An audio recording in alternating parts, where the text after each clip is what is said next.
HILT పాలసీపై BRS party ఆందోళనను ఉధృతం చేస్తోంది. ఈ రోజు మాజీ మంత్రి గంగుల కమలాకర్ ఆధ్వర్యంలో జిల్లా ఎమ్మెల్యేలు ఎమ్మెల్సీలు పాసమైలారంలోని టీజీఐఐసీ భూములను పరిశీలించి నిరసనకు దిగారు. ఎట్టి పరిస్థితుల్లో ఈ భూముల్ని అన్యాక్రాంతం కానివ్వమని, ప్రభుత్వం ఇచ్చిన జీవోను వెంటనే వెనక్కి తీసుకోవాలంటున్న గంగుల కమలాకర్ తో మా ప్రతినిధి PV Rao face to face.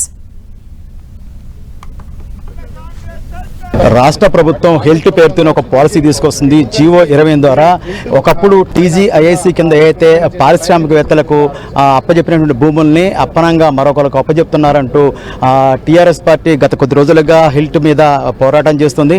ఆ పోరాటంలో భాగంగా ఈ రోజున మాజీ మంత్రి గంగుల కమలాకర్ పాషమైలారం పటాన్చెరులో ఉన్నటువంటి ఈ ప్రాంతాల మొత్తం తిరుగుతూ గతంలో ఎక్కడైతే భూములు ప్రభుత్వం తీసుకొని టీజీఐఐసీ తీసుకొని పరిశ్రమలకు ఇచ్చిందో ఏ దారాదత్తం చేయాలని చూస్తుందో ఆ భూముల దగ్గరకు వచ్చారు. వారితో మాట్లాడే ప్రయత్నం చేద్దాం. చెప్పండి కమలాకర్ గారు, ఈ రోజు ఏం గమనించారు, ఏం చూసారు ఇక్కడ? ఈ రోజు జియో నెంబర్ 25 ప్రభుత్వం 27 తీసుకొచ్చింది 22వ తారీఖు నాడు.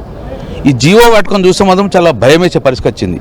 ఈరోజు పటాన్చెరు పాషమైలారంలో మేము బీఆర్ఎస్ పార్టీ బృందం తిరగడం జరిగింది. ఇందులో ప్రభుత్వం జియో ఇచ్చిన ప్రకారం ఇక్కడ 2683 ఎకరాల భూమి ఉందని చెప్పి ప్రభుత్వం చెప్పింది. ఇందులో పటాన్చెరులో 7400 రూపాయలు ఎస్ఆర్ఓ వాల్యూ ఇచ్చింది. దీంట్లో 30% మీరు కడితే మీకు రెగ్యులర్ చేస్తామన్నారు. ఇండస్ట్రీ బిల్డ్ నుంచి జోన్లు చేస్తాము, ఆ రోజు అన్ని జోన్లు చేస్తాం, మీరు అమ్ముకోవచ్చిన విధంగా ఇచ్చిండు. అంటే 7400 రూపాయలు పర్ ఇస్తారు. అంటే ఒక ఎకరానికి సుమారు 89 లక్షల రూపాయలు అప్పనంగా అప్పైపోతే వచ్చింది. పాషమైలారంలో 3100 రూపాయలు SRO rate per square metre ఇచ్చిండు. అంటే ఎకరానికి 37 లక్షల రూపాయలు. అంటే ఈ యొక్క ఇండస్ట్రియలిస్ట్ 37 లక్షలు ప్రభుత్వం కడితే ఆ ఎకరం భూమి వాళ్ళకు రెగ్యులర్ చేస్తారు.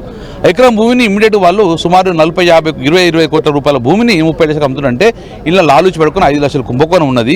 సుమారు 900 ఎకరాలు అంటే 5 లక్షల కోట్ల కుంభకోణం అవుతుంది. కాబట్టి ఇమ్మీడియట్గా హిల్ట్ను పాలసీని రిటర్న్ తీసుకోమని చెప్పి మా బీఆర్ఎస్ పార్టీ డిమాండ్ చేస్తుంది. ప్రధానంగా మీరు ఏం కోరుతున్నారు? ఇప్పుడు బాంబే విధానం అంటూ మీరు ప్రచారంలో పెడుతున్నారు.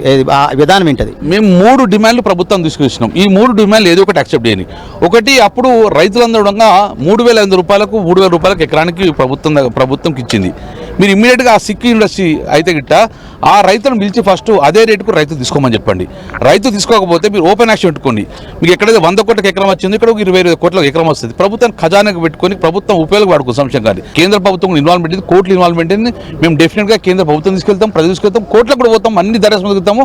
డెఫినెట్గా తెలంగాణ భూములు కాపాడే ప్రయత్నం చేస్తాం మేము.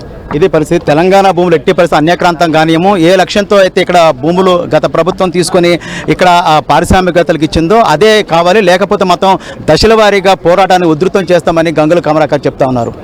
కెమెరా పర్సన్ వినోద్తో పివి రావు, 10 టీవీ, పాషమైలారం నుంచి.